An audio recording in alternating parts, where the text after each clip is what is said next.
Hello प्यारे बच्चों, कैसे हो आप सब। आई होप बहुत अच्छे से होंगे। मैं आपका अकरम सर लेकर आया हूँ आपके लिए लेसन नंबर 6 जो है हमारा इन राफे नूर। इसमें हम पढ़ेंगे नूर के बारे में। नूर मतलब रोशनी, रोशनी के बारे में कि जब रोशनी एक मीडियम से दूसरे मीडियम में जाती है तो क्या होता है, और दूसरे मीडियम से पहले मीडियम में जाती है तो क्या होता है। नूर का बिखरना क्या होता है, कोई चीज को हम जब बहुत दूर से देखते हैं तो वो किस तरह से दिखती है। ये सारी चीजों के बारे में हम डिटेल से क्या करने वाले हैं, सीखने वाले हैं। आई होप आपको ये लेसन समझ में आएगा। बहुत आसान लेसन है, इसका वेटेज कम है, लेकिन इसमें से कुछ क्वेश्चन आपको जरूर पूछे जाते हैं, तो इसे अच्छे से समझना है और ट्राई करना है। इसके बेसिस पे जो भी क्वेश्चन आए आप उसको आसानी से क्या कर सको, लिख सको। लेकिन उसके साथ साथ मैं आपको बता दूं कि हमने आपके लिए history, geography, civics, algebra, geometry, science 2 ये तमाम ही सब्जेक्ट के वीडियोस अपलोड करके रखे हैं। आप उसे देख सकते हैं और देखकर आपकी पढ़ाई कंप्लीट कर सकते हैं। और साथ में जो बच्चे हमारे साथ न्यू ज्वाइन कर रहे हैं वो चैनल को सब्सक्राइब करें, बेल आइकन को प्रेस करें और इस चैनल को ज्यादा से ज्यादा शेयर करें। तो चलिए स्टार्ट करते हैं हमारा लेसन नंबर 6 जो कि है इनराफे नूर। चलिए स्टूडेंट, हम स्टार्ट करते हैं हमारा लेसन नंबर 6 जिसमें हमें पढ़ना है इनराफे नूर के बारे में। तो सबसे पहले आपको पता होना चाहिए इस वर्ड का मीनिंग। इनराफ, इनराफ मतलब अपने रास्ते को छोड़कर मुड़ जाना, अपना रास्ता तब्दील कर देना, उसका मतलब होता है इनराफ। और नूर का मतलब होता है रोशनी। जो भी एक दूर शुआ क्या हो रही है, आ रही है, वो किसी और वास्ते में, किसी और मीडियम में क्या करती है, जब इंटर करती है तो अपने रास्ते को थोड़ा सा तब्दील कर लेती है। इसी को हम कहते हैं इनराफे नूर। जैसे सूरज की रोशनी आ रही है, ठीक है, और ये यहाँ पर हमारे पास समुंदर है। समुंदर में आने के बाद ये अपना जो रास्ता होगी इस तरह से ना जाते हुए थोड़ा सा क्या करेगी, अपने आप को इस तरफ में मोड़ लेगी। इसी को हम कहते हैं इनराफे नूर, जिसके बारे में हम पढ़ने वाले हैं। ठीक है, तो ये समझ में आ रहा है इनराफे नूर के बारे में आपको। तो इसके लिए हमारे पास में कुछ प्रैक्टिकल है, उसको मैं आपको परफॉर्म करके दिखाता हूँ, तब आपको समझ में आएगा। सबसे पहले हमें बोला गया है कि एक बीकर लेना है, तो मैंने यहाँ पर एक बीकर ले लिया है जिसमें पानी क्या है, फुल है एकदम। ठीक है, पानी भरा हुआ दिख रहा है एकदम अच्छे से। अब हमें इसमें बोला है पानी से भरे एक कांच का गिलास लीजिए, उसमें पेंसिल का निष्फ हिस्सा डुबोइए। तो मैं पेंसिल की जगह पर यहाँ पर आपका मार्कर ले लेता हूँ। मार्कर को क्या किया, डुबो दिया। जब मार्कर को मैं डुबो रहा हूं तो इसका जो हिस्सा था, पहले देखिए पहले किस तरह से दिख रहा है, ये पतला दिख रहा है। लेकिन जब हमने क्या किया, बीकर के अंदर डाला तो ये इसकी जो चौड़ाई थी वो क्या हो गई, इसकी जो मोटाई है वो बढ़ गई, बढ़ गई, है ना। अब मैं इसको क्या कर रहा हूँ, छोड़ रहा हूँ। तो आपको ये जो है दिख रहा होगा कि ये आधा टूटा हुआ है, दिख रहा है, दिख रहा है आधा टूटा हुआ है ना। अगर हम देखें तो हमारा जो पेंसिल होता है वो सीधा रहता है, ठीक है। लेकिन हम जब पानी में क्या कर रहे हैं, उसको डुबा रहे हैं, तो डुबाने की वजह से तो थोड़ा सा ये क्या हो गया है, तिरछा हो गया है। अब अगर आपको ये ना समझ में आता हो तो मैं, मेरे पास जो पेन है उसको मैं डिप करके दिखाता हूँ। जैसे आप इसको देख सकते हैं, ये आपको क्लियरली दिख रहा होगा, है ना। अगर हम देखें तो ये स्ट्रेट था, लेकिन पानी के अंदर ऐसा लग रहा है कि ये थोड़ा सा टूटा हुआ है ना। समझ में आ रहा है क्या। या फिर हमारे पास एक सिक्का है, इस सिक्के के बिना पर भी हम क्या कर सकते हैं, प्रैक्टिकल कर सकते हैं। अभी मेरी उंगली जो है बहुत पतली दिख रही है, जब मैं इसके अंदर डिप करूंगा तो देखिए कैसे दिख रही है, किस तरह से दिख रही है, मोटी दिख रही है ना। तो इस तरह से ही हमारा क्या होता है, इनराफे नूर होता है। ठीक है, अभी जो है इस डायरेक्शन में दिख रहा है। जैसे ही मैं क्या करूंगा, इसके ऊपर एक तरह का मीडियम लगाऊंगा तो इसका जो डायरेक्शन होगा वो क्या हो जाएगा, अपोजिट डायरेक्शन में होगा। करके देखते हैं आप। जैसे ही मैं इसके अंदर दूसरा मीडियम ला रहा हूं तो इसका जो डायरेक्शन है वो क्या हो जा रहा है, चेंज हो जा रहा है। तो इस तरह से हम क्या सीख सकते हैं, रिफ्रैक्शन ऑफ लाइट को सीख सकते हैं। तो मैंने आपको प्रैक्टिकल के थ्रू इसे समझाने की कोशिश किया। अब मैं इसको और क्लियरली और अच्छे से बताने की कोशिश करता हूँ कि जब नूर की शुआ एक शफाफ वास्ते से निकलकर दूसरे शफाफ वास्ते में दाखिल होती है तो उसे हम, उसकी सिमत क्या होती है, तब्दील होती है। उसी को हम क्या कहते हैं, इनराफे नूर कहते हैं। अब शफाफ वास्ता मतलब क्या, शफाफ वास्ता मतलब ट्रांसपेरेंट, जिसमें से कोई भी रोशनी बहुत आसानी से क्या हो सके, पास हो सके। जैसे अगर हम देखें तो मेरे पास दो वास्ते हैं, एक है कांच और एक है पानी। ठीक है, अब मैंने क्या किया, इस कांच के अंदर पानी मिला दिया तो दोनों मेरे पास में एक ही तरह पे है। ठीक, तो जब इसमें से कोई भी रोशनी क्या होगी, पास होगी, तो ये पास बहुत आसानी से हो सकती है। ठीक है, और जब पास होती है तो वो क्या करती है, अपने आप को थोड़ा सा बेंड करती है, अपने आप को थोड़ा सा सिमत में तब्दीली लाती है। इसी को हम क्या कहते हैं, इनराफे नूर कहते हैं। जैसे अगर हम इस पेंसिल को देखें, ठीक है, हमने देखा था कि ये पेंसिल क्या कर रहा था, ये पेंसिल थोड़ा सा टेढ़ा दिख रहा था, है ना, दिख रहा है ना टेढ़ा। तो जब इसमें रोशनी क्या हो रही है, दाखिल हो रही है, और दाखिल होकर क्या कर रही है, अपना रास्ता तब्दील कर रही है, तो उसी को हम क्या कहेंगे, इनराफे नूर। ठीक है। इसके बाद जो है दूसरा जो प्रैक्टिकल है उसको भी हम क्या करेंगे, परफॉर्म करेंगे। मेरे पास में क्लास लैब है, इस क्लास लैब की मदद से हम क्या करने वाले हैं, प्रैक्टिकल करने वाले हैं, लेकिन वो प्रैक्टिकल हम आगे करेंगे। तो हम आगे बढ़ते हैं। तो यहाँ पर है हमारे पास में शीशे के मुस्ततील में क्या चेंजेस आता है, पहले हम ये समझ लेते हैं कि जब भी कोई भी नूर की शुआ, ठीक है, एक वास्ते से दूसरे वास्ते में क्या होती है, मुंतकिल होती है। ठीक है, क्या होती है, रेयर टू डेंसर मीडियम में क्या होती है, मुंतकिल होती है। तो वो अपने आप को थोड़ा सा क्या करती है, चेंज करती है, अपने आप को थोड़ा सा क्या करती है, बेंड करती है। जैसे ये रोशनी यहाँ से आ रही थी तो ये सीधी जाना चाहिए। ठीक है, इसमें से भी अगर हम क्या करें, रोशनी पास करें, तो रोशनी जब हम पास करेंगे तो ये रोशनी जो रहेगी, ये रोशनी जो रहेगी सीधा, अगर हम पास करते हैं, इस तरह से पास करते हैं, तो ये सीधा यहां से जाना चाहिए। अगर रोशनी आ रही है तो सीधी रोशनी कहां से जाना चाहिए, इस तरह से जाना चाहिए। लेकिन जब ये रोशनी आती है तो ये क्या करती है, थोड़ा सा अपने आप को चेंज करती है, जिसकी वजह से जो ये नॉर्मल होता है, इस नॉर्मल से थोड़ा सा क्या हो जाती है, इस तरफ में बेंड हो जाती है। जैसा कि आपको यहाँ पर देखने को मिल रहा है कि जब लाइट पास हुई, लाइट पास होने की वजह से स्ट्रेट पाथ उसका कुछ और है, ये क्या किया, अपने आप को थोड़ा सा डाइवर्ट किया। डाइवर्ट करने की वजह से कुछ क्या बना रहा है, ये एंगल बना रहा है। जो भी वो एंगल होता है, उस जाविया को, उस एंगल को हम कहते हैं एंगल ऑफ इंसिडेंस। ठीक है, जो ये जाविया बना रहा है उसको हम क्या कहेंगे, एंगल ऑफ इंसिडेंस। और जो दूसरा वाला रहता है उसको हम कहते हैं एंगल ऑफ रिफ्लेक्शन। तो ये क्या कर रहा है, जब इंटर कर रहा है, तो इंटर करने की वजह से ये नॉर्मल की तरफ क्या हो रहा है, झुक रहा है, नॉर्मल की तरफ क्या हो जा रहा है, झुक रहा है। और जब ये क्या करेगा, ये शीशे से बाहर हवा में दाखिल होगा, शीशे से वापस हवा में क्या होगा, दाखिल होगा।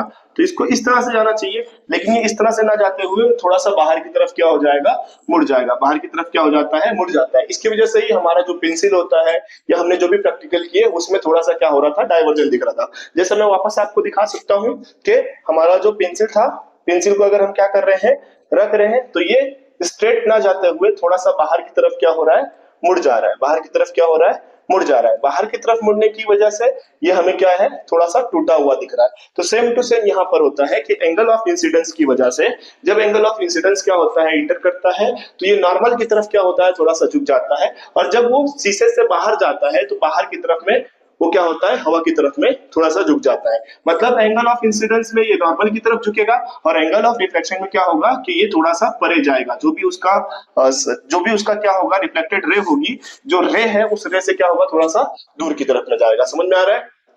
लेकिन याद रखना कि जो जितना एंगल ऑफ इंसिडेंस होता है, उतना ही एंगल ऑफ क्या होता है, रिफ्लेक्शन भी होता है। एंगल ऑफ ई जो, जिसको हम क्या करते हैं, ई से डिनोट करते हैं। तो एंगल आई और एंगल ई दोनों ही क्या रहते हैं, बराबर रहते हैं। ये दोनों से जो बनने वाला जाविया है, मतलब ये जो क्या हो रहा है, जितना वो मुड़ रहे हैं, जितना एंगल ऑफ आई में कितना, जितने डिग्री से मुड़ेगा, उतने ही डिग्री से एंगल ऑफ ई में भी क्या करेगा, वो मुड़ेगा। ठीक है, समझ में आ रहा है।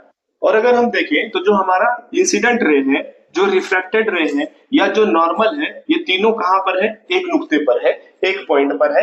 ये हमें क्या है, बताता है कि ये चाहे शीशा हो, हवा का मीडियम हो, या जो नॉर्मल लाइन जहां से क्या हो रही है, नूर पास हो रहा है, वो तीनों कहां पे मिलते हैं, एक नुक्ते पर मिलते हैं, जिसकी वजह से ये रिफ्लेक्शन क्या होता है, कंप्लीट होता है।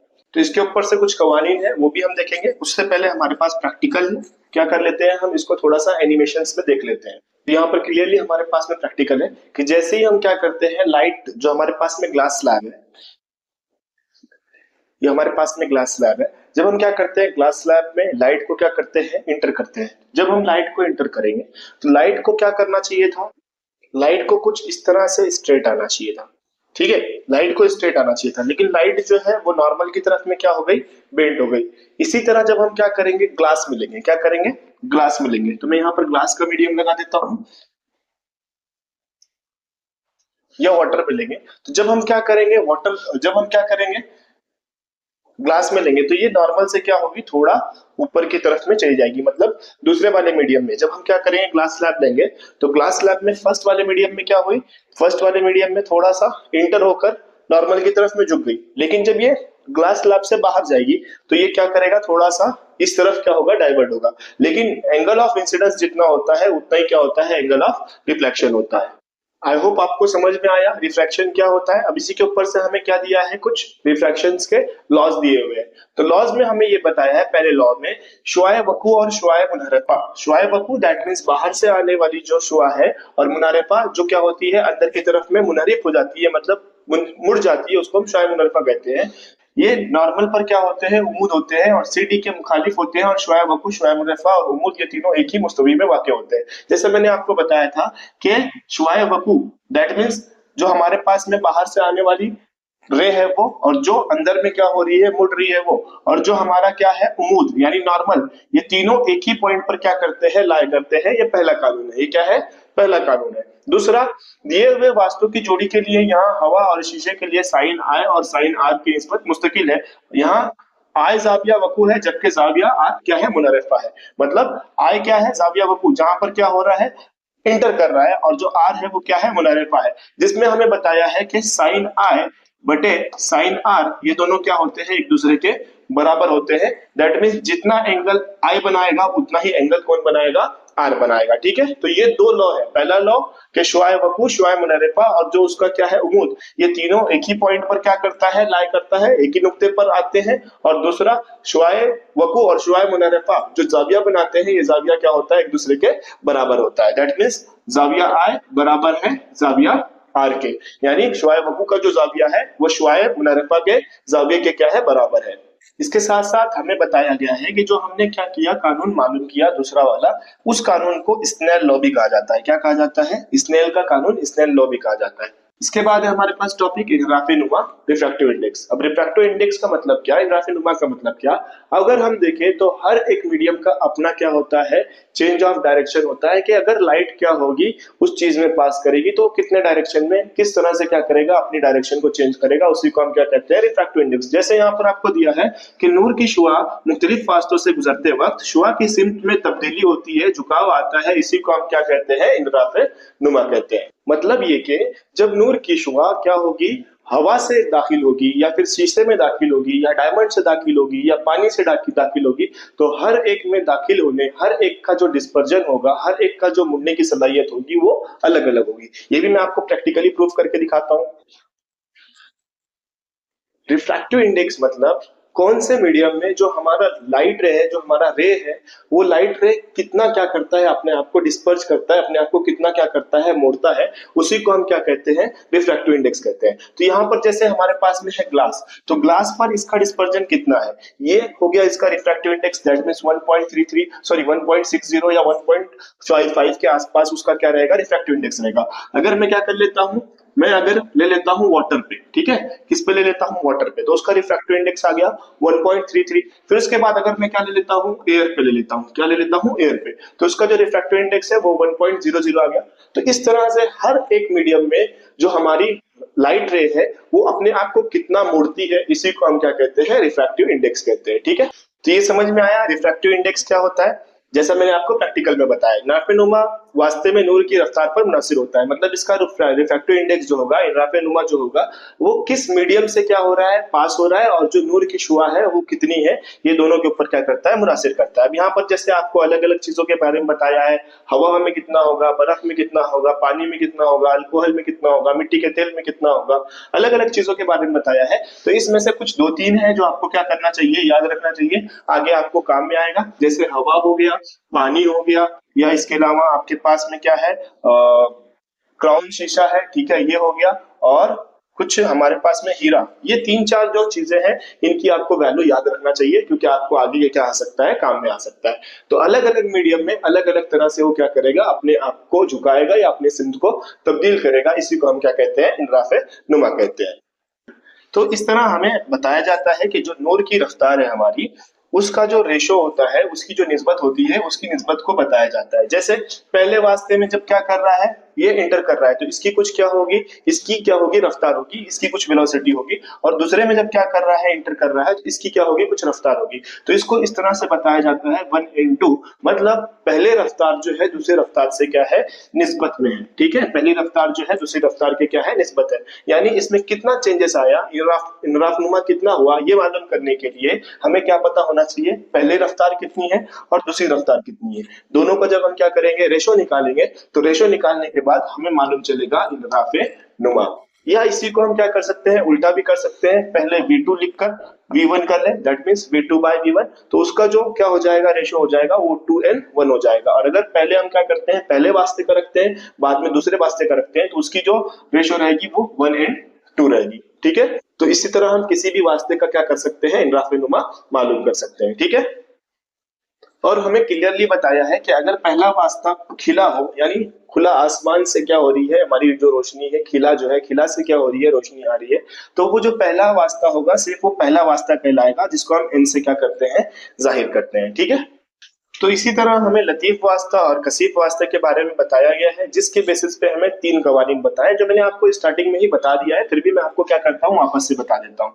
जैसे हमें बताया गया है कि अगर नूर की शुआ लतीफ वास्ते से कसीफ वास्ते में दाखिल होती है तब मूद की जानिब झुक जाती है। मतलब सूरज की रोशनी या नूर की शुआ जो है वो बहुत दूर से क्या कर रही है, आ रही है और किसी मीडियम में दाखिल हो रही है, हवा से सपोज पानी में क्या हो रही है, दाखिल हो रही है, तो ये क्या होगी, ये जो रिफ्लेक्टेड रे है वो थोड़ा सा क्या होगी, उम्मूद की जानिब झुक जाएगी। दूसरा बताया है कि जब कसीफ वास्ते से लतीफ वास्ते में दाखिल होगी तो ये क्या होगी, अपने नॉर्मल से, यानी जो उसका क्या है, उम्मूद है, उम्मूद से परे हट जाएगी, मतलब उससे थोड़ी सी दूर चली जाएगी। इसके बारे में मैंने आपको स्टार्टिंग में प्रैक्टिकल जब किया है तो बताया है कि क्या होती है, वो थोड़ी सी दूर हट जाती है। और अगर हम क्या करते हैं, उसको सीधा उम्मूद से ही क्या करते हैं, गुजारते हैं, तो वो बिना किसी भी झुकाव के क्या होगी, सीधे सीधे बाहर निकल जाएगी। मतलब अगर नूर की शुआ एक वास्ते से दूसरे वास्ते में दाखिल होते वक्त उस वास्ते के उम्मूद से दाखिल हो तो उसकी सिमत नहीं बदलती है, यानी इसका इनराफ नहीं होता है। तो ये 3 क्या है, इंपॉर्टेंट कानून है जो आपको क्या करना है, याद करना है, इसके ऊपर से आपको क्वेश्चन पूछ सकता है। ठीक है, इसके बाद टॉपिक है सितारों की झुलमुलाहट। अब यहाँ पर क्वेश्चन है कि आपने कभी मौसम गर्मा में सड़क पर पानी दिखा है। मतलब जब हम क्या करते हैं, मौसम गर्मा में चलते हैं तो जो सड़क होती है, सड़क पर ऐसा लगता है कि मॉइस्चर होता है। जैसे मैं आपको दिखाता हूँ यहाँ पर, जैसा कि आप क्लियरली देख सकते हैं कि हम जब क्या करते हैं, रोड पे चलते रहते हैं तो ये रोड आपको एकदम ड्राई दिख रहा है, लेकिन उसके आगे जो है कहीं ना कहीं आपको क्या लग रहा है, पानी दिख रहा है। तो ये होता क्यों है, ये हम समझते हैं। तो जो माइलेज है उसको हम इस डायग्राम से क्या करते हैं, समझते हैं मिराज को। जैसे ये सूरज की रोशनी है, तो गर्मी के मौसम में हवा जो होती है गर्म होती है। गर्म हवा की जो कसाफत है वो कसाफत कम होती है, उसकी डेंसिटी कम होती है, इसलिए जो हवा है वो ऊपर की जानिब क्या होती है, चली जाती है। और जो ठंडी हवा होती है उसकी कसाफत ज्यादा होती है, इसकी वजह से ठंडी हवा कहाँ पे चली जाती है, नीचे की तरफ में चली जाती है। जब सूरज की रोशनी इन गर्म हवाओं के ऊपर क्या है, पड़ती है, जिसकी वजह से हमें क्या होता है, जो सामने वाली चीज है वो चमकती हुई दिखाई देती है, और उस चमकती हुई चीज को हम पानी या उस तरह से जो भी हमारा क्या होता है, मेराज होता है, उस तरह से हम उसको मेराज समझ लेते हैं। जैसे जब हम क्या करते हैं, डिजर्ट में होते हैं तो डिजर्ट में हमें इस तरह से पेड़ वगैरह दिखाई देता है, या फिर हमें पानी दिखाई देता है। या फिर आपने देखा होगा कि जब हम क्या करते हैं, गर्मी के मौसम में एक लॉन्ग ड्राइव करते हैं, तो लॉन्ग ड्राइव करते हुए हमें आगे वाले जो रोड है उस रोड के ऊपर पानी क्या होता है, दिखाई देता है। तो ये इसी वजह से होता है, क्योंकि यहाँ पर क्या होता है कि गर्म हवा पे जब रोशनी पड़ती है तो वो रोशनी हमें क्या करती है, इनराफ करती है, मतलब कहीं ना कहीं वो क्या होती है, झुकाव करती है। झुकाव की वजह से हमें सामने वाली चीज जो है वो चमकती हुई नजर आती है। तो इस वजह से माइराज क्या होता है, बनता है। और इसी तरह अगर हम देखें तो तारों की झुलमुलाहट भी है। अगर हम देखें तो फिजा के बड़े पैमाने पर होने वाला इनराफ नुमा, तारों का झिलमिलाना, तारे आज खुद रोशन होने की वजह से चमकते रहते हैं और सूरज की रोशनी की गैर मौजूदगी में रात में हमें दिखाई देते हैं। तारे बहुत दूर होने के बाद रोशनी के नुक्ते मनबों के मानिंद दिखाई देते हैं। माहौल में हवा का इनराफ नुमा जमीन के जानिब आते हुए बढ़ता जाता है, क्योंकि हवा की कसाफत में इजाफा होता है। सितारों की रोशनी का फिजा में जब इनराफ होता है तो तारों की रोशनी उम्मूद की जानिब झुक जाती है। जैसे कि शक्ल 6.6 के मुताबिक हमें तारा अपने हकीकी मकाम से किसी कदर बुलंद पर महसूस होता दिखाई देता है। मतलब अगर हम देखें तो जो तारा है वो तारा क्या होता है, खुद रोशन होता है, लेकिन ये हमें दिन के वक्त में नहीं दिखाई देता है, क्योंकि सूरज की रोशनी क्या होती है, इसके रोशनी से ज्यादा होती है, जिसकी वजह से तारे हमें दिखाई नहीं देते हैं। लेकिन जब रात का वक्त होता है तो ये क्या होते हैं, रोशन होते हैं। लेकिन अगर हम देखें तो जो उस वक्त में हवा होती है, उस हवा की वजह से उसकी जो हवा की कसावत होती है वो क्या होती है, ज्यादा होते रहता है। मतलब जैसे जैसे वो नीचे आता जाएगा वैसे वैसे हवा की कसावत क्या होती जाएगी, बढ़ती जाती है। तो सितारों की रोशनी का फिजा में क्या होता है, इनराफ होता है। मतलब जो ये लाइट क्या कर रहा है, यहाँ पर दे रहा है, मतलब ये जो लाइट हमारी आंखों में आ रही है उसका क्या होता है, इनराफ होता है, मतलब वो अपनी जगह क्या कर लेता है, तब्दील कर लेता है, या थोड़ा सा झुका हुआ हमें नजर आता है, या फिर वो परे जाता हुआ नजर आता है, जिसकी वजह से तारे जो होते हैं अपने हकीकी मकाम के बजाय मिजाजी मकाम पर दिखाई देते हैं। तो अगर हम सिंपल लैंग्वेज में इसको समझने की कोशिश करें, तो जो तारों के जरिए क्या आती है, रोशनी आती है, वो हवा की वजह से, हवा की ज्यादा कसाफत की वजह से उसमें क्या होता है, इनराफ होता है, जिसकी वजह से जो उसका एक्चुअल क्या होता है, एक्चुअल जो उसका क्या होता है, रोशनी होती है, या एक्चुअल जो उसका क्या होता है, चमकने की सलाहियत होती है, वो हमें डायरेक्ट नजर नहीं आता है, बल्कि उस इनराफ की वजह से थोड़ा सा क्या हो जाता है, परे हट जाता है, जिसकी वजह से जो तारा होता है वो अपने हकीकी मकाम की बजाय हमें मजाजी मकाम पर दिखाई देता है, और वो हमें ऐसा लगता है कि वो क्या कर रहा है, चमक रहा है, ट्विंकल हो रहा है। या इसके अलावा हम ऐसा भी कह सकते हैं कि जो हमारी जमीन है, वो जमीन क्या है, कंटिन्यू रोटेशन करती है, और उस रोटेशन की वजह से अगर हम देखें तो जो चमकदार चीज होती है, जैसे तारा हो गया या कोई और चीज जो क्या होती है, चमकती है, तो उसके जो नेचर होता है, जो उसका क्या होता है, कॉर्नर होता है, ये कॉर्नर क्या करते हैं, बहुत ज्यादा चमकदार होते हैं, क्या होते हैं, बहुत ज्यादा चमकदार होते हैं, जिसकी वजह से जब हमारी जमीन क्या करती है, रोटेशन करती है, तो इसका रिफ्लेक्शन क्या हो जाता है, बढ़ जाता है, और रिफ्लेक्शन बढ़ने की वजह से ये ट्विंकल करता रहता है। मतलब सिंपल और सादे भाषा में अगर हम देखें तो हमारी जमीन जो है वो क्या कर रही है, रोटेशन कर रही है, जमीन रोटेशन कर रही है, इसकी वजह से जो तारा है, वो तारा क्या करता है, अपने हकीकी मकाम से मजाजी मकाम पर हमें दिखाई देता है, और इसके बीच में जो हवा होती है, जो एयर होती है, ये एयर क्या करती है, इनके बीच में इनका जो रिफ्लेक्शन होता है, इनका जो रिफ्रैक्शन होता है, उस रिफ्रैक्शन को, इनके इनराफ को क्या करता है, चेंज करता है, ठीक है। तो सितारों का जो मिजाजी मकाम होता है, दैट मीन्स यहाँ पर हमें दिख रहा है, वो कुछ वक्त के बाद और आगे भी दिख सकता है। क्यों? क्योंकि हवा में मुसलसल क्या होता रहता है, इनराफ होता रहता है, मुसलसल इनराफ होने की वजह से, और इसका जो टेम्परेचर है, वो टेम्परेचर क्या होता रहता है, चेंज होता रहता है, कसाफत में क्या होती रहती है, तब्दीली होती रहती है, इसकी वजह से जो उसका मिजाजी मकाम है वो भी क्या होते रहता है, चेंज होते रहता है। जैसे अभी अगर हम देखें तो ये हकीकी मकाम है, लेकिन धीरे धीरे वो क्या होगा, यहाँ पर जाएगा, यहाँ से यहाँ जाएगा, यहाँ से यहाँ जाएगा, इस तरह से इसका क्या होता है, फिजा में इनराफ होता रहता है, इनराफ होने की वजह से वो क्या होता रहता है, तब्दील होते रहता है। तो अब यहाँ पर एक क्वेश्चन आता है कि सिर्फ हमें तारे ही क्यों नजर आते हैं झिलमिलाते हुए, जो बाकी के सितारे हैं वो क्यों नहीं नजर आते हैं, जैसे अतारुज जोहरा, वो सब हमें क्यों नहीं आते हैं? तो अगर हम देखें तो वो जो जमीन है, जमीन से काफी करीब में है, क्या है, वो काफी करीब में है, और जो तारे होते हैं वो क्या होते हैं, बहुत ज्यादा दूर में होते हैं, जिसकी वजह से तारे झिलमिलाते हमें महसूस होते हैं, और सैयारे जो होते हैं वो झिलमिलाते हुए महसूस नहीं होते हैं। क्यों नहीं होते? क्योंकि वो हमारे जमीन से क्या है, बहुत ज्यादा करीब है, और उनकी जब सूरज की रोशनी पड़ती है तो सूरज की रोशनी उनके मकाम को मुस्तकिल रखती है, बल्कि उसको चेंज नहीं करती है, जिसकी वजह से वो हमें झिलमिलाते हुए नजर नहीं आते हैं, ठीक है। इसके बाद है नूर का बिखरना, डिस्पर्जन ऑफ लाइट। नूर का बिखरना मतलब एक रोशनी का क्या होना, किसी भी वास्ते में दाखिल होकर अपने आप को अलग अलग रंगों में बिखरना, उसी को हम क्या कहते हैं, उसी को हम कहते हैं डिस्पर्जन ऑफ लाइट, नूर का बिखरना। इसमें 7 रंग होते हैं, बनफशी से लेके सुर्ख तक के, ठीक है, जिसको हम विबजियोर नाम से जानते हैं। किस नाम से जानते हैं? विबजियोर। जिसमें इनका जो तोले मौज होता है, तोले मौज मतलब वेवलेंथ, वेवलेंथ जो होता है वो 400 नैनोमीटर से लेके 700 नैनोमीटर होता है। तो जो नैनोमीटर होता है, 1 नैनोमीटर बराबर होता है 10⁻⁹ मीटर, ठीक है। तो इसकी जो तोले मौज होता है, वेवलेंथ होता है, जो सबसे कम होता है वो वायलेट का होता है, और सबसे ज्यादा जो होता है वो रेड का होता है, ठीक है। सबसे ज्यादा तोले मौज किसका होता है? सुर्ख का, और जबकि बनफशी का सबसे कम होता है, यानी 400 नैनोमीटर होता है। जब भी ये क्या करते हैं, खिला में अकेले मीडियम में होते हैं, मतलब एक एक वास्ते से क्या करता है, अपने आप को पास करता है, तो पास करके ये 7 अलग अलग रंगों में क्या करता है, सेपरेट करता है। इसी को हम क्या कहते हैं, नूर का बिखरना कहते हैं। इसको अब हम प्रैक्टिकली थ्रू क्या कर लेते हैं, देख लेते हैं। तो यहाँ पर हमारे पास में मीडियम है, जब हम क्या करेंगे, प्रिज्म से लाइट को क्या करेंगे, पास करेंगे, तो ये क्या करता है, अपने आप को 7 अलग अलग रंगों में तब्दील करता है। इसी को हम कहते हैं डिस्पर्जन ऑफ लाइट, नूर का बिखराव।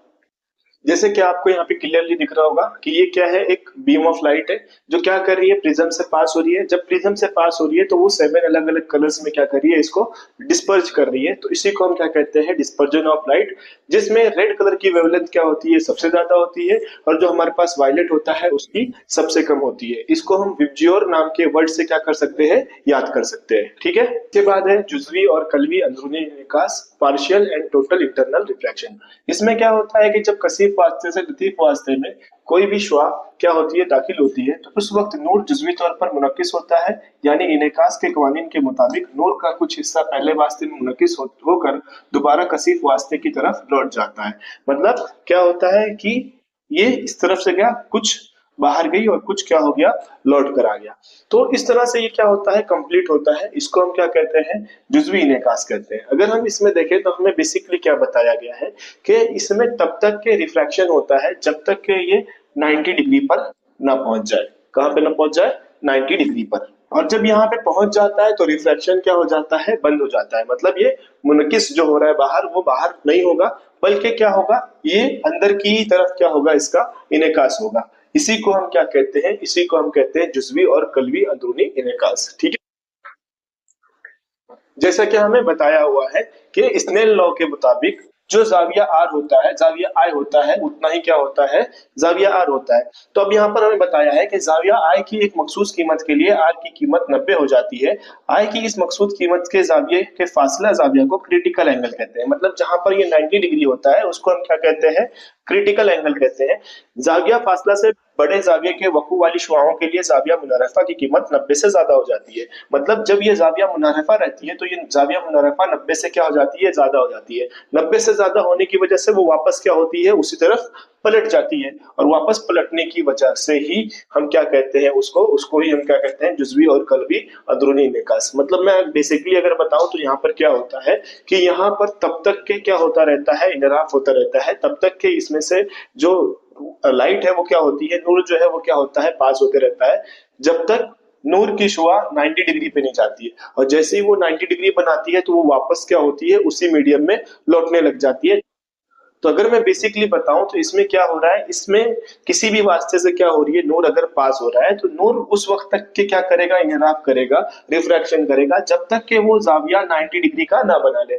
जैसे ही वो 90 डिग्री का बनाएगा तो उसमें क्या होगा, रिफ्रैक्शन बंद हो जाएगा और रिफ्लेक्शन क्या हो जाएगा, शुरू हो जाएगा। मतलब जो जाविया मुनरिफ हो रही थी वो जाविया अब मुनरिफ नहीं होगी, बल्कि सिर्फ और सिर्फ उसका इनेकास होगा। तो इस तरह से जब ये इनेकास करता है तो उसी को हम क्या कहते हैं, जुज़वी और कल्वी अंदरूनी इनेकास। ठीक है, ये समझ में आया अच्छे से। तो अगर हम देखें तो कौसे कज़ा रेम्बो का बनना, जो हमारा इंद्रधनुष बनता है, इंद्रधनुष में आपने देखा होगा कि 7 कलर क्या हो जाते हैं, बहुत आसानी से हमें क्लियरली दिखाई देते हैं। तो इसमें जब ये क्या होती है, नूर की शुआ वो पानी के ड्रॉपलेट में अंदर जाती है, तो वहां पर क्या होता है, वहां पर सिर्फ और सिर्फ इनराफ नहीं होता है, बल्कि वहां पर बैक वक्त में नूर का बिखरना, इनराफे नूर और अंदरूनी नकासे नूर क्या होता है, जिसकी वजह से जब ये नूर की शुआ इस क्या होती है, इस ड्रॉपलेट में इंटर करती है, तो ड्रॉपलेट में इंटर करने की वजह से वहां पे नूर का बिखरना होता है। नूर के बिखरने के साथ साथ यहाँ पर अंदरूनी इनेकासे नूर, मतलब क्या करना, 90 डिग्री से जब ज्यादा होता है तो उसी डायरेक्शन में क्या होता है, वापस लौट जाता है। तो यहाँ पर क्या होता है, वो इनराफे नूर के साथ अंदरूनी इनेकास भी होता है, जिसकी वजह से ये वापस लौट जाता है और बाहर हमें 7 कलर क्या होते हैं, बहुत आसानी से दिखाई देते हैं। इसी को हम क्या कहते हैं, नूर का बिखरना कहते हैं, मतलब कौसे कज़ा का बनना कहते हैं। तो ये आपके लिए इंपॉर्टेंट है, 3 मार्क्स के लिए डायग्राम बना के आपको इसको एक्सप्लेन करना होगा। तो मैं इसको आपको सिंपल लैंग्वेज में बता देता हूं ताकि आपको ये समझ में आए। तो यहाँ पर आप क्लियरली देख सकते हैं कि सनलाइट जो है वो क्या कर रही है, हमारा जो कतरा है उस पानी के कतरे में इंटर कर रही है, पानी के कतरे में इंटर कर रही है, तो यहाँ पर इसका क्या हो रहा है, नूर का बिखराव हो रहा है। तो नूर का बिखराव होने के बाद ये क्या कर रहा है, यहाँ पर इसको इनेकास कर रहा है और इनेकास करके बाहर की तरफ में भेज रहा है, जिसकी वजह से हमें ये 7 कलर क्या होते हैं, देखने को मिलते हैं। मतलब पहले स्टेप में क्या हुआ, नूर का बिखराव हुआ और वहां पर इनराफे नूर हुआ। इनराफे नूर की वजह से यहाँ पर क्या हुई, ये मुनक्किस हुई, ये जो लेयर थी, ये जो लाइट थी, ये क्या हुई, यहाँ पर मुनक्किस हुई और मुनक्किस होने के बाद वापस क्या आ गई, रिटर्न आ गई, जिसकी वजह से ये क्या किया, उस कतरे की वजह से एक रेनबो को क्या किया, फॉर्म किया। और इसी को हम क्या कहते हैं, नूर का बिखरना, या हम इसमें कह सकते हैं कौसे कज़ा का बनना। ठीक है, ये 3 मार्क्स के लिए आपको क्या रहेगा, इंपॉर्टेंट रहेगा। तो यहाँ पर जो है बच्चों, हमारा लेसन क्या हो रहा है, कंप्लीट हो रहा है। आई होप आपको ये समझ में आया होगा। अगर आपको ये समझ में आया है तो इसे अपने दोस्तों के साथ ज्यादा से ज्यादा शेयर करें। जो बच्चे हमारे साथ में न्यू ज्वाइन कर रहे हैं वो चैनल को सब्सक्राइब करें, बेल आइकन को प्रेस करें। हमने आपके लिए साइंस 1 के साथ साथ science 2, history, geography, civics, algebra, geometry, ये तमाम ही जो सब्जेक्ट है आपके अपलोड करके रखे हैं। आप उन्हें देखकर आपकी पढ़ाई कंप्लीट कर सकते हैं और जल्द ही आपके लिए 2020 से 2025 तक के तमाम ही पेपर को हम क्या करेंगे, सॉल्व कराएंगे, ताकि आप आपकी जो पढ़ाई है बहुत आसानी से क्या कर सके, कंप्लीट कर सके और साथ साथ में अपने नए दोस्तों के साथ में भी इसे शेयर करें। तो मिलते हैं इसके बाद लेसन नंबर 7 में, जहां पे हम उसके बारे में सीखेंगे। तब तक के लिए टाटा बाय बाय।